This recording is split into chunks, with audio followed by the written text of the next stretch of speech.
कभी कोई प्रेत आत्मा मंत्र लिए हुए और नाम जापक कंठी बांधे वाले को स्पर्श नहीं कर सकती।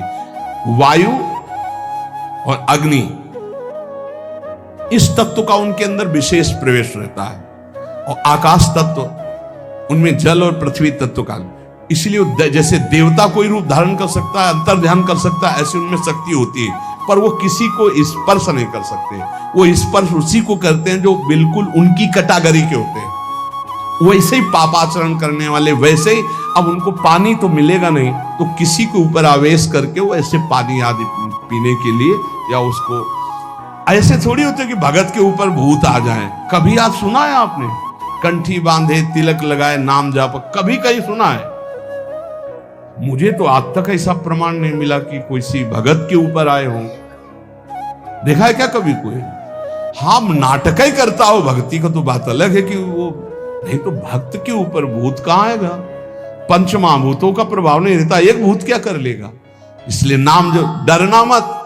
तो या करे समस्त भूतों के प्रति अपने समान बर्ताव करता हो। भूत से नहीं मतलब प्राणियों से मतलब, सब भूत ही है जो भजन न करे।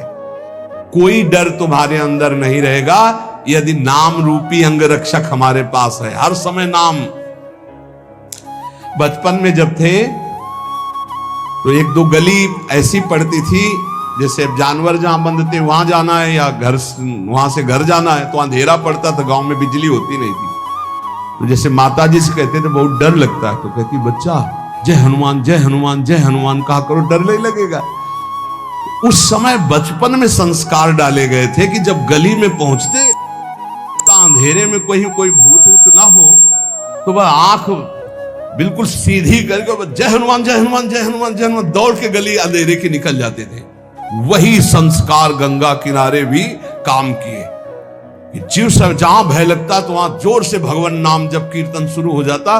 कभी ऐसा नहीं कि कभी दिखे नहीं, ऐसा नहीं, दिखे हैं, पर कभी भय का माहौल नहीं आया। भगवान नाम बहुत बड़ा अंग रक्षक है। नाम पहारू दिवस निश, ये बात ध्यान रख। हर समय नाम जप करो, कोई भय नहीं। और भय है, अगर नाम जप नहीं किए तो भय ही भय है, और नाम जप चल रहा तो कोई भय नहीं। ये पक्का समझना, कभी कोई प्रेत आत्मा किसी भी भजन करने वाले का स्पर्श नहीं कर सकती, इतनी बड़ी ताकत नहीं। तो आपके गले में कंठी बंधी है, इसलिए कहते तुलसी जी की कंठी रखो। नाम जब चल रहा है, कभी कोई ब्रह्म राक्षस भूत प्रेत पिशाच अग्नि बैताल काल मारीमर कोई भी नहीं स्पर्श कर सकता। जिते विनायक शुभ अशुभ विघ्न करे नहीं कोई। एक बार थोड़ा डरे थे, कमंडल उठा करके शौच जा रहे थे। अब शौच जाने का यही समय होता, 2-3, ये तो शौचालय तो कुछ वर्षों से बने नहीं थे ही नहीं, गांव के बाहर ऐसे जंगलों में ही जाया जाता था। तो एक देखा तो नौवधू खड़ी थी, ऐसे कमंडल लिए हम अपना जा रहे थे, तो और नई अवस्था थी। तो विचार है कि जहां पुरुष, वो उधर माताओं के अलग वो क्षेत्र होते थे, उधर पुरुष नहीं जाते थे। जिस क्षेत्र में माताएं नित्य क्रिया करने जाती थी और जिस क्षेत्र में पुरुष जाते थे माता, तो हमने कहा नौवधू है शायद, इसे पता नहीं यहां बैठना चाहती, तो रफ्तार बढ़ाई। जब रफ्तार बढ़ाई तो आगे देखा वो इतनी जल्दी तो क्रॉस करके जा नहीं सके। फिर भी मन को हम समझाया नहीं नहीं नहीं है, बच्ची है, दौड़ के चली गई होगी। तो उनका फिर तो झन भन आवाज आती।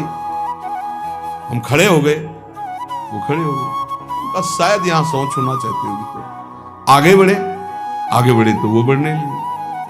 वह गांव तो बहुत दूर छूट गया, और ये बार बार आगे पीछे। वह कौन हो? ना हमारी तरफ देखना ना, बस फिर घूंघट काट के से, अरे हमका मामला गड़बड़ है। कमंडल का पानी ढरकाया समीर अपना नाम जप करते हुए। वहां कुछ नहीं था, लौट के देखो कुछ नहीं, थोड़ी देर में लौट के कुछ नहीं। देखो नाम चल रहा है तो ये अनुभव करो, कोई डर नहीं तुम्हें छुएगा। इसलिए हर समय डरते रहो, नाम जप करते रहो।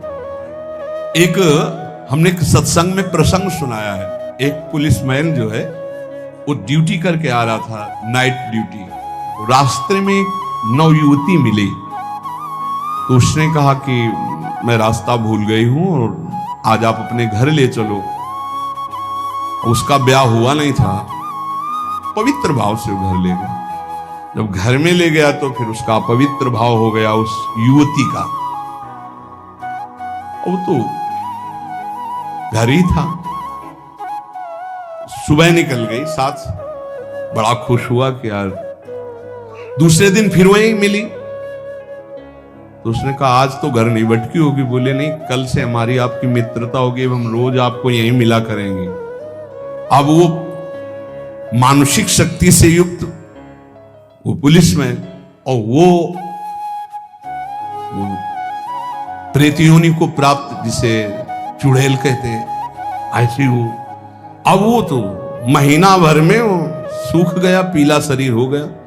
वैद्य के पास गया तो वैद्य ने कहा कि ऐसी दशा किसी शारीरिक सहवास से नहीं होती, तुम्हारा कोई मतलब एक अलौकिक शक्ति है जो तुम्हारा शोषण कर रही है, वो स्त्री नहीं है। उसने कहा फिर भी आप दवा हमें शक्तिवर्धन के लिए दीजिए, हम तो चलने लायक नहीं रह गए। तो पुरानी रद्दी में कहीं गीता जी के कोई परिचय में श्लोक जैसे लिखे तो पुराने उसमें गीता जी के श्लोक, उसमें उसने पुड़िया बना, वो पुड़िया ऐसे डाल ली और उसने जाके गुस्सा में दरवाजा बंद कर लिया कि आज से हम मिलेंगे ही नहीं, हमारा तो जीवन ही बर्बाद हो गया।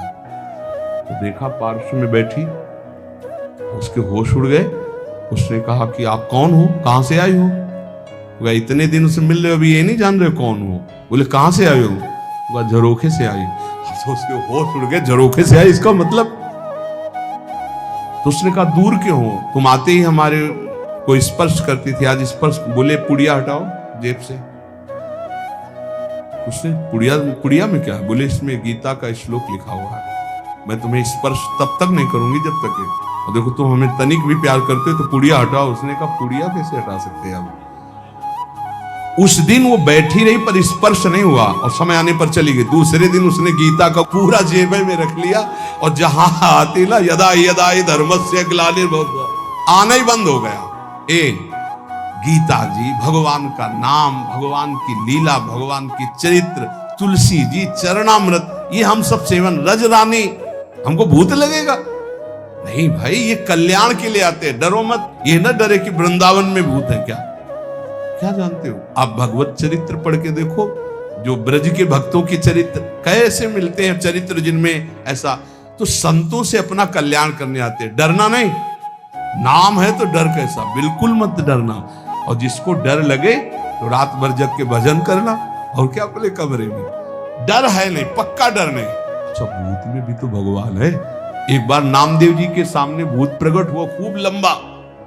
उनका वाह प्रभु, हम जानते आप ही हो। वही मुरली मनोहर भगवान दिखाई दिए।